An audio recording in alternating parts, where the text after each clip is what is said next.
कहा जा रहा है कि राम मंदिर का निर्माण हिंदू समाज को एक नई दिशा देगा, एक नया मोड़ लेकर आएगा। लेकिन जब तक हम कुछ करेंगे नहीं, तो ये नया मोड़ कैसे आएगा?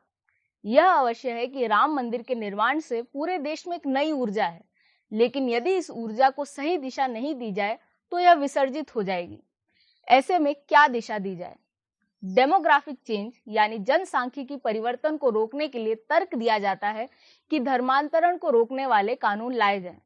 लेकिन भारत के कई राज्यों में ये कानून पहले से ही लागू हैं। क्या इनका कुछ प्रभाव हुआ है? ऐसा दिखा नहीं। अब आप कहेंगे कि भारत में इनका क्रियान्वयन अच्छे से नहीं हुआ, तो चीन का उदाहरण लें। चीन हमेशा से ईसाई धर्म के प्रति अमित्रवत रहा है। इसके बावजूद भी वहां ईसाई धर्म को मानने वालों की संख्या बढ़ती जा रही है। ऐसे में क्या किया जाए? क्योंकि पश्चिम में ईसाईयत का पतन हो रहा है और अब उनका निशाना एशियाई देश है।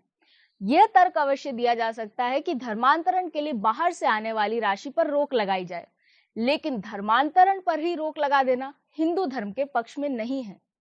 ऐसे में क्या किया जाए? एक मिशनरी माइंडसेट अपनाया जाए, धर्म का प्रचार प्रसार किया जाए। इसी से हिंदू धर्म को पुनर्जीवित किया जा सकता है।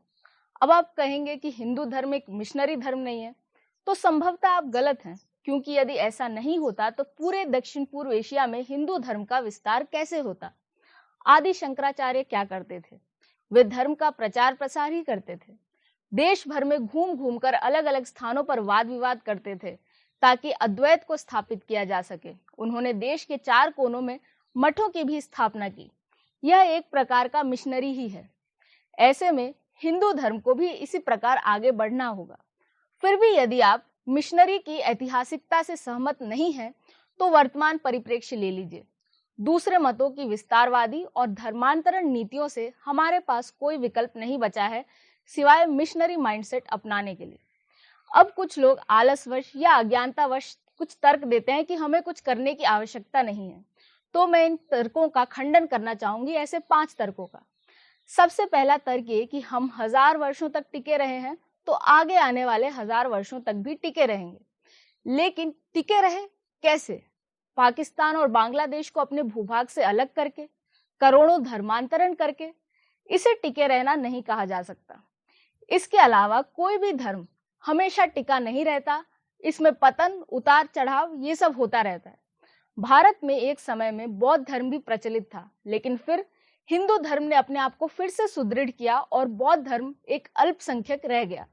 इसी प्रकार दक्षिण कोरिया का उदाहरण ले, जहां 74 वर्षों में 15 गुना ईसाईयत बढ़ी है, लेकिन फिर युवा पीढ़ी ने चर्च जाना छोड़ दिया, वे ईसाईयत से विमुख हो गए और फिर ये पतन पर है।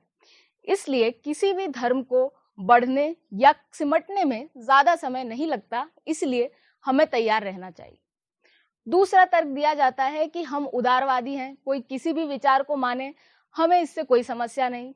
फिर से यह आलस में निहित एक तर्क है।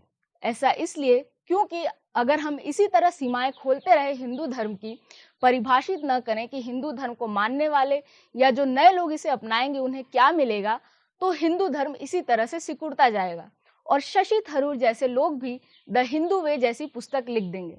हमें इन सीमाओं को परिभाषित करना होगा। अवश्य ही हम वैसी रूढ़ियां नहीं बना सकते जैसे अब्राहमिक मतों की है, लेकिन कुछ मौलिक रूप से हमें कुछ मूल्य तो बनाने होंगे जो हिंदू धर्म को परिभाषित करें। तीसरा तर्क दिया जाता है वसुदैव कुटुंबकम, विश्व एक परिवार है। लेकिन यह तर्क सही नहीं है, क्योंकि यह एक नारा है, सद्भाव का नारा है। यह एक रणनीति नहीं हो सकती, क्योंकि जब सामने वाला आपके साथ परिवार की तरह व्यवहार न करे, तो आप उसके साथ परिवार जैसा व्यवहार नहीं कर सकते। इसके अलावा ईसाईयत और इस्लाम भी एक तरह से वसुदैव कुटुंबकम को मानते हैं। हालांकि ये बात अलग है कि वे अल्लाह या जीसस के अधीन इस वसुदैव कुटुंबकम को मानते हैं, और इसके बावजूद भी उनमें आंतरिक संप्रदायों में संघर्ष है। इसलिए विश्व कभी एक परिवार नहीं बन सकता। ये अवश्य हो सकता है कि विश्व में अलग अलग परिवार समरसता के साथ रहें, और ये तभी होगा जब हर परिवार अपने आप में सशक्त हो। चौथा तर्क दिया जाता है कि हिंदू धर्म अगर हिंदुत्व अपना ले तो यह हिंदू धर्म नहीं रहेगा। सबसे पहली बात तो हिंदुत्व हिंदू धर्म का ही एक राजनीतिक रूप है, इससे ज्यादा कुछ नहीं, और ये धार्मिक संप्रदायों को एक करने की बात करता है। जितने भी भारतीय धर्म हैं उन सभी के संप्रदायों को, और ये एकता आवश्यक है यदि हमें दूसरे मतों से लड़ना है। आप सिख धर्म का उदाहरण ले ले, जहां 9 गुरुओं ने इसका प्रचार प्रसार किया, लेकिन इसके बावजूद भी इस्लाम हावी होता रहा। 9वें गुरु ने तो अपना शीश तक अर्पित कर दिया, लेकिन इस्लाम जारी रहा। उनका यह बलिदान प्रेरणा अवश्य बना। लेकिन 10वें गुरु गुरु गोविंद सिंह ने जब सिख धर्म के लिए एक नए रूप और नए मूल्य सृजित किए, तब जाकर वह इस्लाम से लड़ने में सक्षम हुआ। इसी प्रकार यदि हिंदू धर्म में भी कुछ परिवर्तन आते हैं जो इसे लड़ने के लिए सक्षम बनाते हैं, तो ये गलत नहीं है। 5वां तर्क दिया जाता है कि सभी धर्म एक हैं, तो कोई किसी भी धर्म को माने, क्या फर्क पड़ता है। पहली बात तो सभी धर्म एक नहीं है। इसके बावजूद भी अगर आप मानते हैं कि सभी धर्म एक हैं, तो जो व्यक्ति धर्मांतरित हो रहा है वह ऐसा नहीं मानता। उसे कुछ अंतर दिख रहा है, तभी वह धर्मांतरित हो रहा है। आप उदाहरण लें बाबा साहेब अम्बेडकर का, जिन्होंने एक मुद्दा बनाया बौद्ध धर्म में परिवर्तित होने का। इसलिए धर्मांतरण नाम की एक चीज है जो यह सिद्ध करती है कि सभी धर्म एक नहीं है। हमें एक रणनीति बनानी होगी, हिंदू धर्म को प्रासंगिक बनाना होगा। इस्लाम और ईसाइयत के गुण अवगुण पर विचार करके एक ऐसी रणनीति बनाएं जिससे हिंदू धर्म का प्रचार प्रसार कर सके। अंत में मैं बस यही कहना चाहूंगी कि यदि हम हिंदू धर्म का प्रचार प्रसार नहीं करना चाहते, तो राज्य के नियंत्रण से मंदिरों को मुक्त कराने की जो मांग करते हैं वह व्यर्थ है।